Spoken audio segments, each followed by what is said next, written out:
جب پوچھا گیا حضور یہ قربانیاں کیا ہیں، فرمایا تمہارے باپ ابراہیم کی سنت ہے، اور فرمایا کہ ان کو خوش دلی سے اللہ کی راہ میں قربان کرو۔ قیامت کے دن یہ اپنے بالوں کے ساتھ، اپنے سینگوں کے ساتھ اور اپنے کھروں کے ساتھ آئیں گے، اور یہ بھی ارشاد فرمایا کہ کل پل صراط پر یہ سواریاں بن کے تمہیں پل صراط سے پار لگائیں گے۔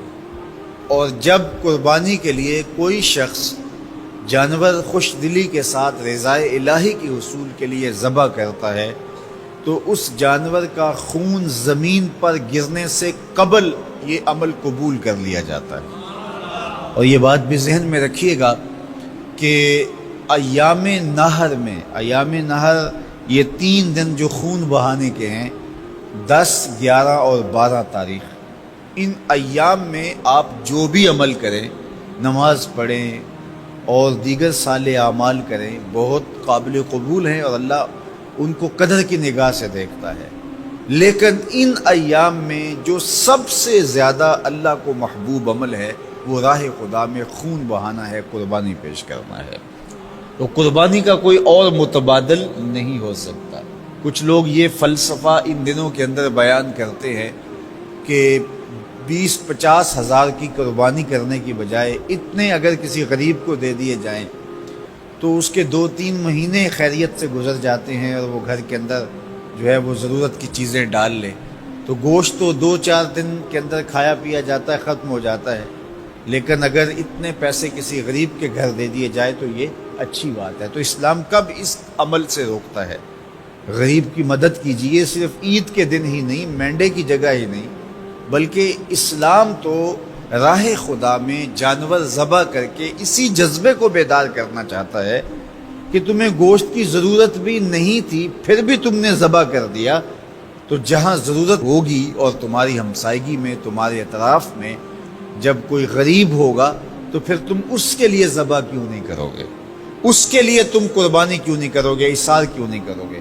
یہاں تو پھر بھی ہم گوشت خود کھا لیتے ہیں یا غرباء میں بانٹ دیتے ہیں، لیکن منا کی وادی میں جہاں لاکھوں قربانیاں پیش کی جاتی ہیں، وہاں تو جانور کاٹ کے اس کو ذبح کر کے بس چھوڑ دیا، اس کے گوشت سے غرض ہی نہیں ہوتی۔ زیادہ تر حجاج ایسے ہوتے ہیں جن کو یہ بتا دیا جاتا ہے کہ تمہاری قربانی کر دی گئی ہے، اور وہ فون کال کے انتظار میں یا حکومت وقت کی جانب سے دیے گئے وقت کے بعد حلق کروا دیتے ہیں۔ تو انہوں نے نہ اپنا جانور دیکھا ہوتا ہے، نہ اس کو ذبح ہوتے دیکھتے ہیں، تو صرف انہیں ٹائم بتلا دیا جاتا ہے یا ان کو کال کر دی جاتی ہے تو یہ ان کے لیے کافی ہوتا ہے۔ تو وہاں تو گوشت کھانا بھی مقصود نہیں، تو صرف اللہ کی رضا کے لیے جانور ذبح کرنا۔ تو جب رضائے الہی کے لیے جانور ذبح کرنے کا جذبہ پیدا کر کے تمہیں راہ خدا میں خرچ کرنے کی ترغیب دی جاتی ہے تو پھر تم پورا سال خرچ کرو گے، تمہارے لیے کوئی مشکل اور کوئی مشقت نہیں ہوگی۔ لیکن اگر تم جو ہے وہ اس جذبہ خیر سے نور حاصل نہیں کرو گے تو پھر تمہیں یہ دولت نصیب نہیں ہوگی۔ تو سب سے افضل عمل ان 3 ایام کے اندر جو بتایا گیا وہ یہی ہے کہ راہ خدا کے اندر خون بہانا ہے۔ اللہ کے محبوب علیہ الصلوۃ والسلام کی خدمت میں جو ہے وہ مینڈے لائے گئے جو چتکبرے تھے، اور حضور علیہ الصلوۃ والسلام نے اپنے مبارک ہاتھ سے ان کو ذبح کیا۔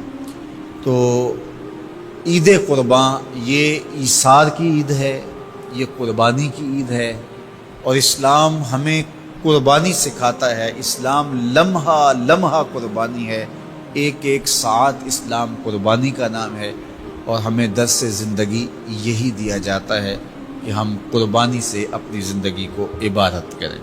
وہ کتنا دل گداز لمحہ ہے، قرآن نے اس منظر کو بیان کیا کہ جب حضرت خلیل اللہ نے خواب دیکھا، اپنے بیٹے کو ساتھ لے کر کے وادی منع میں پہنچتی ہیں، اور جو ارادہ تھا، عزم مصمم تھا، اس کا اظہار اپنے بیٹے کے سامنے کیا تاکہ اس نیکی میں بطیب خاطر یہ بھی شامل ہو جائے۔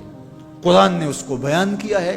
ایسی انوکھی کہانی آپ کو کہیں نہیں ملے گی، ایسی سچی کہانی اور عظیمت کی دل آویز داستاں کہ باپ اور بیٹا دونوں بیٹھ کے گفتگو کر رہے ہیں۔ کیا گفتگو ہے؟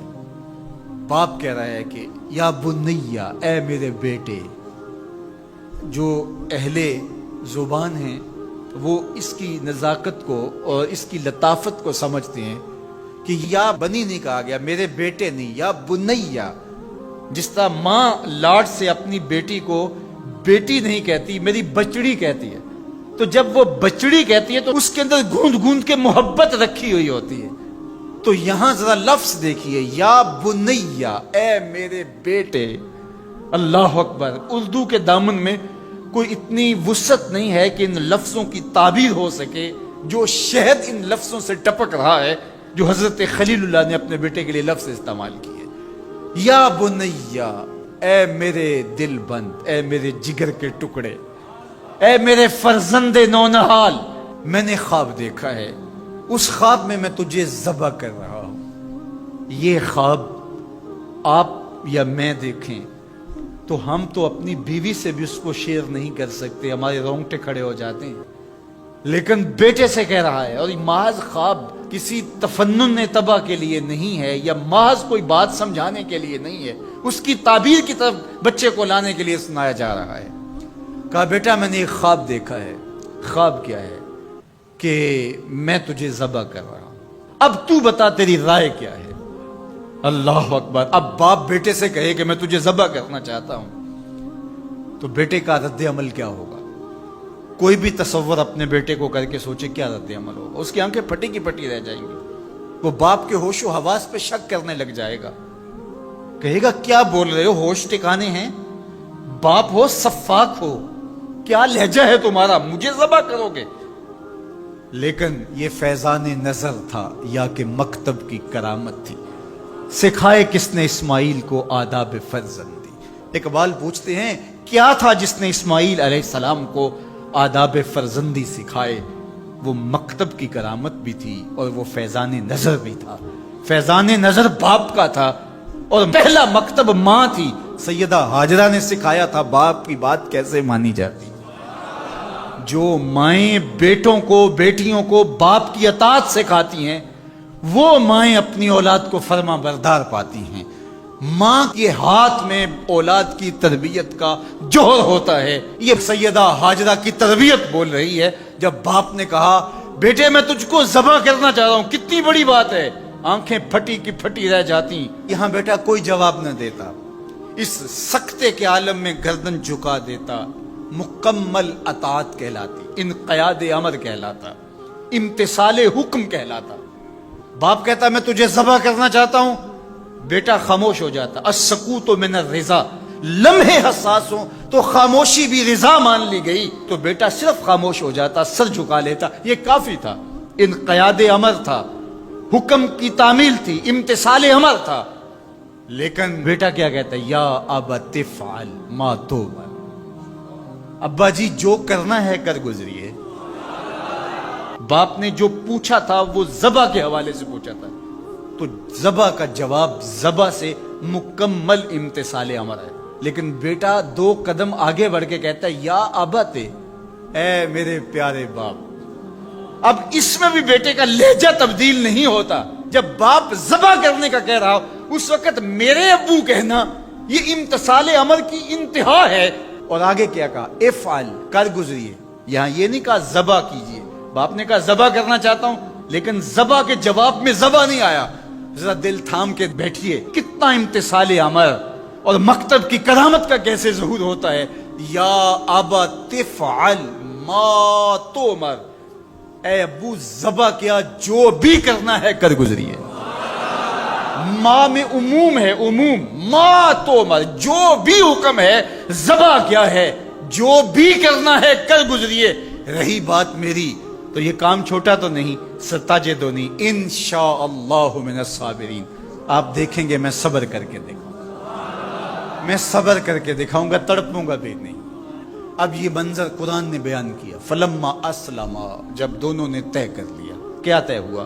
فلاں نمبر کی گاڑی خرید لے نہیں، فلاں پلاٹ خرید لے نہیں، فلاں پلازا لے لے نہیں۔ باپ اور بیٹے کی وادی منع میں بات کیا ہوتی ہے؟ باپ کہتا ہے میں تجھے ذبح کرنا چاہ رہا ہوں، بیٹا کہتا ہے میں ہونے کے لیے تیار ہوں۔ آپ دیکھیں گے کہ میں جنبش نہیں کروں گا۔ اب قرآن نے یہاں جو لفظ استعمال کیے ذرا لفظوں پہ فلما اسلما، یہیں سے اسلام ہے۔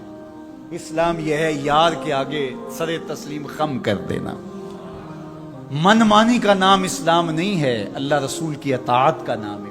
فلما اسلما، جب دونوں نے اس بات کو طے کر لیا، دونوں راضی ہو گئے، باپ ذبح کرنے پہ راضی ہے، بیٹا ذبح ہونے پہ راضی ہے. وَتَلَّهُ لِلْجَبِينِ، اور باپ نے بیٹے کو پیشانی کے بل لٹا لیا، ہاتھ میں چھری پکڑی ہے. بوڑھا باپ اپنے نونہال بیٹے کو ذبح کرنے پہ آمادہ ہے، جس کا کوئی قصور نہیں ہے، جس کو اللہ سے دعائیں مانگ مانگ کے لیا تھا. اللہ اکبر. کارکنان قضاء و قدر دم بخود ہیں، آسمان بھی سوگ کی چادر اوڑے ہوئے، وادی منا تھر تھر کانپ رہی ہے، رضوان جنت اور حوریں سسک رہے ہیں، مالک قیامت آنے والی ہے. کہا تم بھی کہتے تھے خلیفہ ہمیں بناؤ، ذرا میرے بندے کا انداز عبادت بھی دیکھو، میرے بندے کی بانکی ادا بھی دیکھو، میرے حکم پر اس کی تعمیل دیکھو. اللہ اکبر. حضرت خلیل اپنے بیٹے کو لٹا کے ہاتھ میں چھری پکڑے، بیٹے کو ذبح کرنے کے لیے آگے بڑھتے ہیں، ہاتھ میں چھری لیے ہے اور گردن پہ رکھتے ہیں، اور پوری قوت کے ساتھ چھری کو گردن پہ پھیر دیتے ہیں، لیکن ایک بال بھی نہیں کٹتا. اس کا یہ مطلب ہی کہ چھری نے اب کام نہیں کیا، میں کیا کروں. کہا شاید میرے دل میں کوئی ایسی بات آ گئی جس سے چھری کو روک دیا گیا. جلدی سے چھری کو پاس پڑی لکڑی یا پتھر پہ مارا. لما تقطع یا سکین، یا چھری کاٹتی نہیں ہے. آواز آئی الخلیل یامرنی والجلیل ینہانی. خلیل کاٹنے کا کہتا ہے، جلیل کہتا ہے خبردار ایک بال بھی کاٹا تھا. پھر تیز کرتے ہیں اور دوبارہ چھری گردن پہ رکھتے ہیں. اللہ اکبر. گلا کٹ جاتا ہے، خون بہنے لگتا ہے. حضرت خلیل خوش ہو جاتے ہیں، آنکھوں سے پٹی کھول دیتے ہیں، لیکن منظر کیا دیکھتے ہیں کہ جس کو ذبح کیا وہ بیٹا نہیں، وہ تو دمبا ہے. اور حضرت اسماعیل پاس کھڑے مسکرا رہے ہیں. بے ساختہ زبان سے نکلا اللہ اکبر. حضرت اسماعیل بولے لا الہ الا اللہ واللہ اکبر. جبریل امین جو دمبا لے کے آئے تھے وہ بھی پاس کھڑے اور مسکرا رہے تھے، بولے اللہ اکبر وللہ الحمد. اب ابراہیم علیہ السلام کی سرشاری کا عالم، جبریل امین موجود ہیں اور دمبا پڑا ہوا ہے. اب ظاہر ہے بات سیدھی سیدھی ہے کہ اللہ کے حکم سے سب کچھ ہوا. حضرت ابراہیم علیہ السلام کے قلب اطہر کو تسلی ہو گئی، لیکن عین اس موقع پر وحی کی چمک سے منا کی وادی روشن ہو گئی اور وحی نازل ہوتی اور آواز آتی ہے وَنَادَيْنَاهُ أَن يَا إِبْرَاهِيمُ قَدْ صَدَّقْتَ الرُّؤْيَا إِنَّا كَذَلِكَ نَجْزِي الْمُحْسِنِينَ. عین اس موقع پہ ہم نے بھی آواز دی ابراہیم بس تو نے واقعی خواب پورا کر دکھایا. ہم نے تیری سنت کو قیامت تک باقی رکھا اور اس تیری نشانی مٹنے نہیں پائے گی. صدیاں بیتنے کے بعد آج بھی منا کی قربان گاہ سے لے کر دنیا کے آخری کونے تک سنت ابراہیمی کو زندہ کیا جاتا ہے. اللہ اکبر. کتنا جگرا تھا اس باپ کا اللہ کی رضا کے لیے. خلت کے تاج یوں نہیں ملتے، عظمتوں کی معراج یوں نصیب نہیں ہوتی. باپ بیٹے کو ذبح کرنے کے لیے آمادہ ہو جاتا ہے. ہمارے ایک بزرگ کہا کرتے تھے بیٹے ہر بندے کا کوئی نہ کوئی اسماعیل ہوتا ہے، جب تک وہ اپنے اسماعیل کی گردن پہ چھری نہیں رکھتا اللہ کی دوستی نصیب نہیں ہوتی. اپنی خواہشات کی گردن پہ، اپنی آرزوؤں کی گردن پہ چھری پھیرو. اللہ کے لیے محبوب سے محبوب چیز قربان کرنے کے لیے آمادہ ہو جاؤ، پھر تمہیں وہ اپنی قربتوں سے مالا مال کرے گا. ہر طرف بتوں کی پرستش ہے، نمرود کے مجسمے بنے ہوئے ہیں اور لوگ ان کی پوجا پاٹ کرتے ہیں. اب ابراہیم کا امتحان ہے کہ کیا اس ماحول کے اندر وہ ان کی طرف جھکاؤ کرتا ہے. لیکن جناب ابراہیم کہتے ہیں کہ ان تماثیل کے آگے تم آسن مارے بیٹھے ہو، جو اپنا دفاع بھی نہیں کر سکتے اور اپنی ضرورت کی تکمیل بھی نہیں کر سکتے، تمہاری ضرورتوں کو کیسے پورا کریں گے؟ تو یہ میرے رب نہیں ہو سکتے.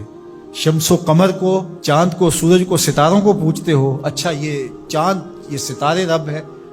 تو جب ڈوب گئے تو کہا کہ جو ڈوبنے والے ہیں وہ میرے رب تو نہیں ہو سکتے. مجھے رب کی ضرورت پڑ جائے، رب ڈوبا ہوا ہو تو مجھے تو وہ چاہیے جو ہر وقت حاضر ہو، تو میں تو اس رب کی پوجا نہیں کر سکتا. یہ ان کے شعور کا امتحان تھا اور اس شعوری امتحان میں پورے نکلے. پھر اس کے بعد اگلا امتحان تھا کہ وہ اس شعور کو بیان کرنے کی طاقت بھی رکھتے ہیں کہ نہیں.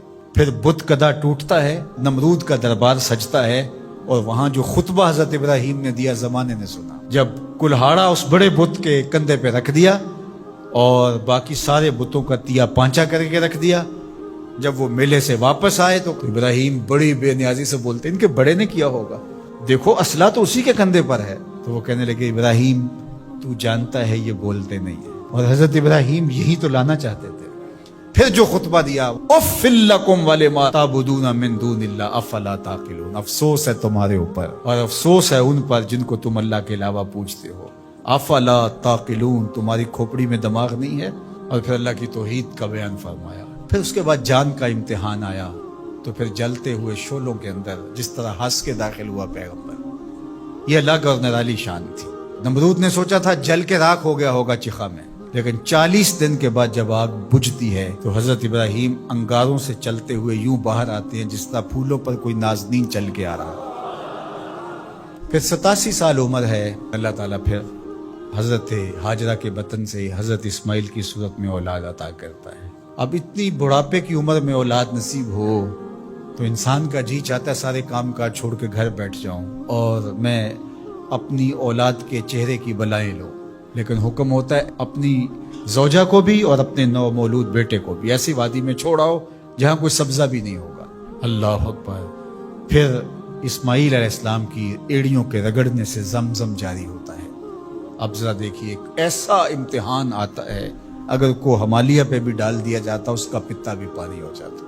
فلما بلغ معہ السعی، جب وہ ان کے ساتھ چلنے پھرنے کے قابل ہوا۔ ابراہیم علیہ السلام خواب دیکھتے ہیں، اور خواب کیا دیکھتے ہیں کہ میں بیٹے کو ذبح کر رہا ہوں۔ فلما اسلما، جب دونوں راضی ہو گئے، باپ ذبح کرنے پہ اور بیٹا ذبح ہونے پہ، اب باپ کی آنکھوں پہ پٹی بندھی ہے، ہاتھ میں چھری ہے، 100 سال کا بوڑھا باپ، جبل سبیر کا دامن منا کی وادی، کارکنان قضاء و قدر دم بخود ہیں، شمس و قمر، یہ منظر آج سے قبل انہوں نے نہیں دیکھا تھا، اور سورج بادلوں کی اوٹ میں منہ چھپانے کی کوشش کر رہا ہے کہ یہ منظر مجھ سے نہیں دیکھا جائے گا، حوروں کی چیخیں نکل رہی ہے، کائنات تھرا رہی ہے، مالک قیامت آنے والی۔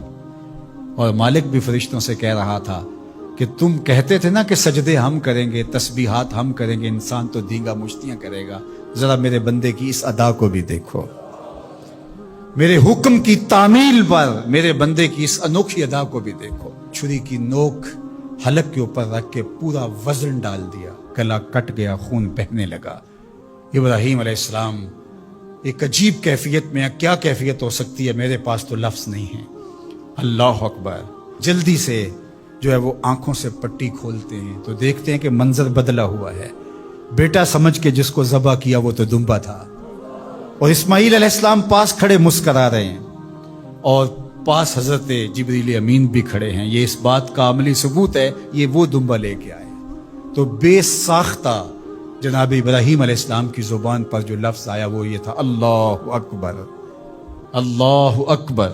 تو حضرت اسماعیل بولے لا الہ الا اللہ واللہ اکبر، پاس کھڑے جبریل بولے اللہ اکبر وللہ الحمد۔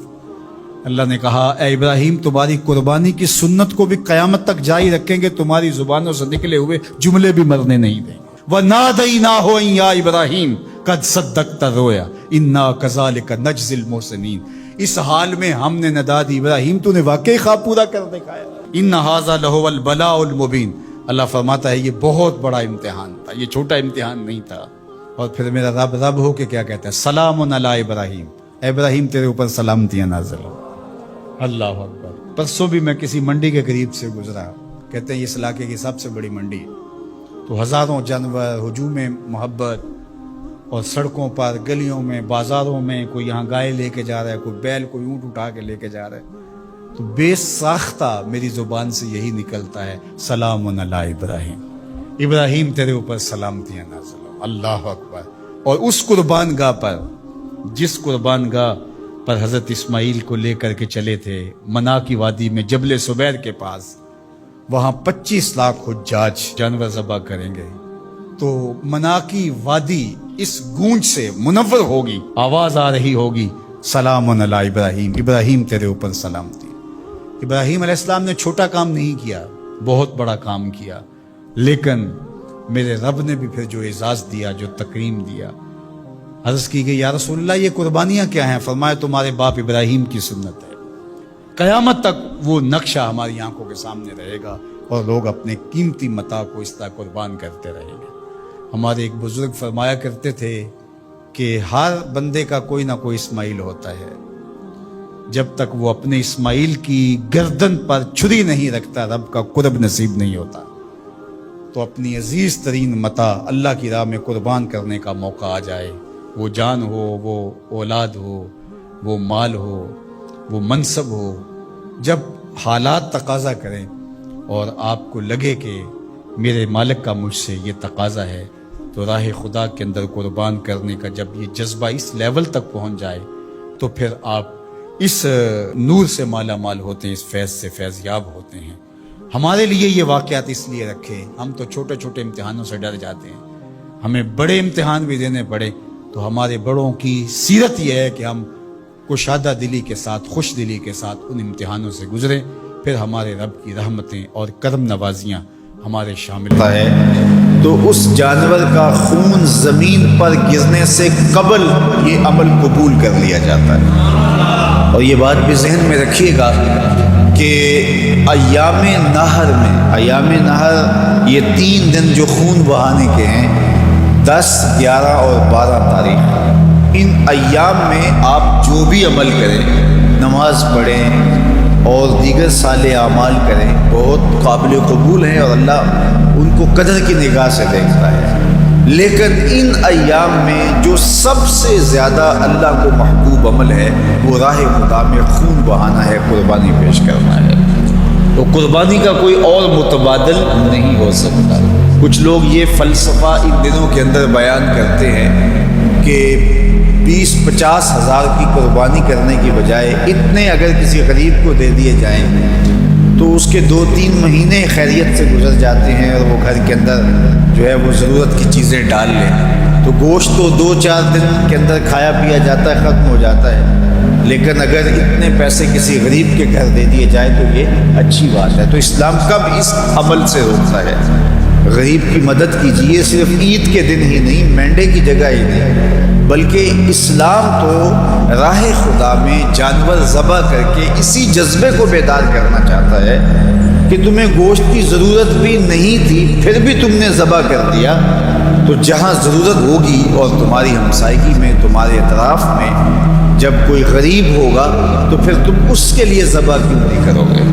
اس کے لیے تم قربانی کیوں نہیں کرو گے؟ اثار کیوں نہیں کرو گے؟ یہاں تو پھر بھی ہم گوشت خود کھا لیتے ہیں یا غربا میں بانٹ دیتے ہیں، لیکن منا کی وادی میں جہاں لاکھوں قربانیاں پیش کی جاتی ہیں وہاں تو جانور کاٹ کے اس کو ذبح کر کے بس چھوڑ دیا، اس کے گوشت سے غرض ہی نہیں ہوتی۔ زیادہ تر حجاج ایسے ہوتے ہیں جن کو یہ بتا دیا جاتا ہے کہ تمہاری قربانی کر دی گئی ہے، اور وہ فون کال کے انتظار میں یا حکومت وقت کی جانب سے دیے گئے وقت کے بعد حلق کروا دیتے ہیں۔ تو انہوں نے نہ اپنا جانور دیکھا ہوتا ہے، نہ اس کو ذبح ہوتے دیکھتے ہیں، تو صرف انہیں ٹائم بتلا دیا جاتا ہے یا ان کو کال کر دی جاتی ہے تو یہ ان کے لیے کافی ہوتا ہے۔ تو وہاں تو گوشت کھانا بھی مقصود نہیں، تو صرف اللہ کی رضا کے لیے جانور ذبح کرنا۔ تو جب رضا الہی کے لیے جانور ذبح کرنے کا جذبہ پیدا کر کے تمہیں راہ خدا میں خرچ کرنے کی ترغیب دی جاتی ہے تو پھر تم پورا سال خرچ کرو، تمہارے لیے کوئی مشکل اور کوئی مشقت نہیں ہوگی۔ لیکن اگر تم جو ہے وہ اس جذبہ خیر سے نور حاصل نہیں کرو گے تو پھر تمہیں یہ دولت نصیب نہیں ہوگی۔ تو سب سے افضل عمل ان 3 ایام کے اندر جو بتایا گیا وہ یہی ہے کہ راہ خدا کے اندر خون بہانا ہے۔ اللہ کے محبوب علیہ الصلوۃ والسلام کی خدمت میں جو ہے وہ مینڈے لائے گئے جو چتکبرے تھے، اور حضور علیہ الصلوۃ والسلام نے اپنے مبارک ہاتھ سے ان کو ذبح کیا۔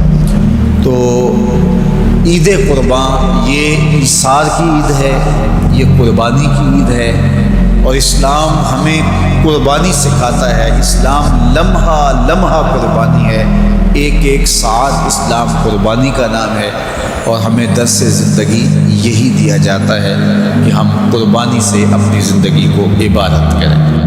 ہر طرف بتوں کی پرستش ہے، نمرود کے مجسمے بنے ہوئے ہیں اور لوگ ان کی پوجا پاٹ کرتے ہیں۔ اب ابراہیم کا امتحان ہے کہ کیا اس ماحول کے اندر وہ ان کی طرف جھکاؤ کرتا ہے، لیکن جناب ابراہیم کہتے ہیں کہ ان تماثیل کے آگے تو تم آسن مارے بیٹھے ہو، جو اپنا دفاع بھی نہیں کر سکتے اور اپنی ضرورت کی تکمیل بھی نہیں کر سکتے، تمہاری ضرورتوں کو کیسے پورا کریں گے؟ تو یہ میرے رب نہیں ہو سکتے۔ شمس و قمر کو، چاند کو، سورج کو، ستاروں کو پوچھتے ہو، اچھا یہ چاند، یہ ستارے رب ہیں؟ تو جب ڈوب گئے تو کہا کہ جو ڈوبنے والے ہیں وہ میرے رب تو نہیں ہو سکتے، مجھے رب کی ضرورت پڑ جائے، رب ڈوبا ہوا ہو تو مجھے تو وہ چاہیے جو ہر وقت حاضر ہو، تو میں تو اس رب کی پوجا نہیں کر سکتا۔ یہ ان کے شعور کا امتحان تھا اور اس شعوری امتحان میں پورے نکلے۔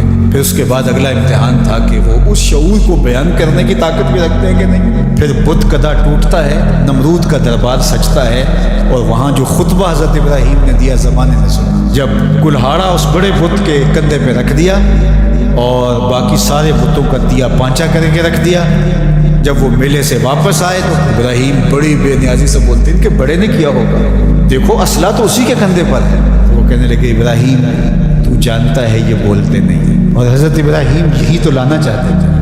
پھر جو خطبہ دیا، اف لکم ولما تعبدون من دون اللہ افلا تعقلون، افسوس ہے تمہارے اوپر اور افسوس ہے ان پر جن کو تم اللہ کے علاوہ پوجتے ہو، افلا تعقلون، تمہاری کھوپڑی میں دماغ نہیں ہے۔ اور پھر اللہ کی توحید کا بیان فرمایا۔ پھر اس کے بعد جان کا امتحان آیا، تو پھر جلتے ہوئے شعلوں کے اندر جس طرح ہنس کے داخل ہوا پیغمبر، یہ الگ اور نرالی شان تھی۔ نمرود نے سوچا تھا جل کے راکھ ہو گیا ہوگا چخا، لیکن 40 دن کے بعد جب آگ بجھتی ہے تو حضرت ابراہیم انگاروں سے چلتے ہوئے یوں باہر آتے ہیں جس طرح پھولوں پر کوئی نازنین چل کے آ رہا۔ پھر 87 سال عمر ہے، اللہ تعالیٰ پھر حضرت ہاجرہ کے بطن سے حضرت اسماعیل کی صورت میں اولاد عطا کرتا ہے۔ اب اتنی بڑھاپے کی عمر میں اولاد نصیب ہو تو انسان کا جی چاہتا ہے سارے کام کاج چھوڑ کے گھر بیٹھ جاؤں اور میں اپنی اولاد کے چہرے کی بلائیں لوں، لیکن حکم ہوتا ہے اپنی زوجہ کو بھی اور اپنے نو مولود بیٹے کو بھی ایسی وادی میں چھوڑاؤ جہاں کوئی سبزہ بھی نہیں ہوگا۔ اللہ اکبر۔ پھر اسماعیل علیہ السلام کی ایڑیوں کے رگڑنے سے زمزم جاری ہوتا ہے۔ اب ذرا دیکھیے، ایسا امتحان آتا ہے اگر کو ہمالیہ پہ بھی ڈال دیا جاتا اس کا پتا بھی پانی ہو جاتا۔ فلما بلغ معه السعی، جب وہ ان کے ساتھ چلنے پھرنے کے قابل ہوا، ابراہیم علیہ السلام خواب دیکھتے ہیں، اور خواب کیا دیکھتے ہیں کہ میں بیٹے کو ذبح کر رہا ہوں۔ فلما اسلما، جب دونوں راضی ہو گئے، باپ ذبح کرنے پہ اور بیٹا ذبح ہو گیا، اب باپ کی آنکھوں پہ پٹی بندھی ہے، ہاتھ میں چھری ہے، 100 سال کا بوڑھا باپ، جبل صبیر کا دامن منع کی وادی، کارکنان قضاء و قدر دم بخود ہیں، شمس و قمر، یہ منظر آج سے قبل انہوں نے نہیں دیکھا تھا، اور سورج بادلوں کی اوٹ میں منہ چھپانے کی کوشش کر رہا ہے کہ یہ منظر مجھ سے نہیں دیکھا جائے گا، گوروں کی چیخیں نکل رہی ہے، کائنات تھرا رہی ہے، مالک قیامت آنے والی، اور مالک بھی فرشتوں سے کہہ رہا تھا کہ تم کہتے تھے نا کہ سجدے ہم کریں گے، تسبیحات ہم کریں گے، انسان تو دیگا مشتیاں کرے گا، ذرا میرے بندے کی اس ادا کو بھی دیکھو، میرے حکم کی تعمیل پر میرے بندے کی اس انوکھی ادا کو بھی دیکھو۔ چھری کی نوک حلق کے اوپر رکھ کے پورا وزن ڈال دیا، گلا کٹ گیا، خون بہنے لگا۔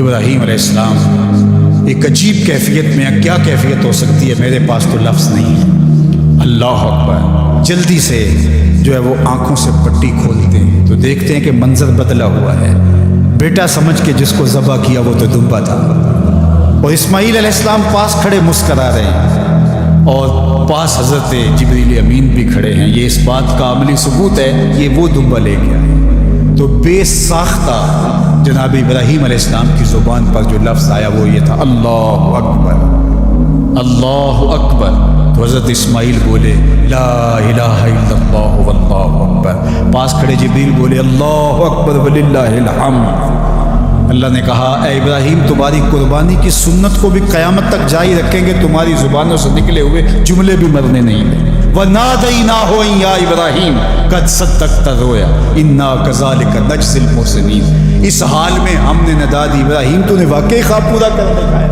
إِنَّ هَذَا لَهُوَ الْبَلَاءُ الْمُبِينُ۔ اللہ فرماتا ہے یہ بہت بڑا امتحان تھا، یہ چھوٹا امتحان نہیں تھا۔ اور پھر میرا رب ہو کے کیا کہتا ہے، سلام علی ابراہیم، اے ابراہیم تیرے اوپر سلامتیاں نازل ہوں۔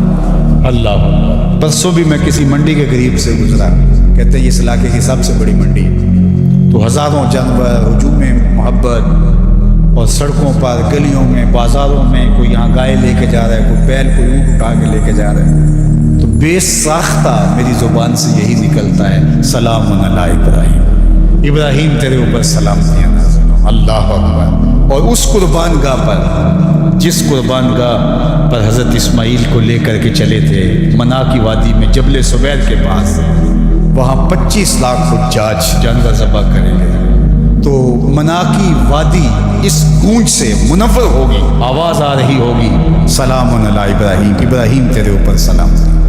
ابراہیم علیہ السلام نے چھوٹا کام نہیں کیا، بہت بڑا کام کیا، لیکن میرے رب نے بھی پھر جو اعزاز دیا، جو تکریم دیا، عرض کی کہ یا رسول اللہ یہ قربانیاں کیا ہیں؟ فرمایا تمہارے باپ ابراہیم کی سنت ہے۔ قیامت تک وہ نقشہ ہماری آنکھوں کے سامنے رہے گا اور لوگ اپنے قیمتی متاع کو اس طرح قربان کرتے رہیں گے۔ ہمارے ایک بزرگ فرمایا کرتے تھے کہ ہر بندے کا کوئی نہ کوئی اسماعیل ہوتا ہے، جب تک وہ اپنے اسماعیل کی گردن پر چھری نہیں رکھتا رب کا قرب نصیب نہیں ہوتا۔ تو اپنی عزیز ترین متاع اللہ کی راہ میں قربان کرنے کا موقع آ جائے، وہ جان ہو، وہ اولاد ہو، وہ مال ہو، وہ منصب ہو، جب حالات تقاضا کریں اور آپ کو لگے کہ میرے مالک کا مجھ سے یہ تقاضا ہے، تو راہ خدا کے اندر قربان کرنے کا جب یہ جذبہ اس لیول تک پہنچ جائے تو پھر آپ اس نور سے مالا مال ہوتے ہیں، اس فیض سے فیض یاب ہوتے ہیں۔ ہمارے لیے یہ واقعات اس لیے رکھے، ہم تو چھوٹے چھوٹے امتحانوں سے ڈر جاتے ہیں، ہمیں بڑے امتحان بھی دینے پڑے تو ہمارے بڑوں کی سیرت یہ ہے کہ ہم کشادہ دلی کے ساتھ، خوش دلی کے ساتھ ان امتحانوں سے گزریں، پھر ہمارے رب کی رحمتیں اور کرم نوازیاں ہمارے شامل حال ہوں گی۔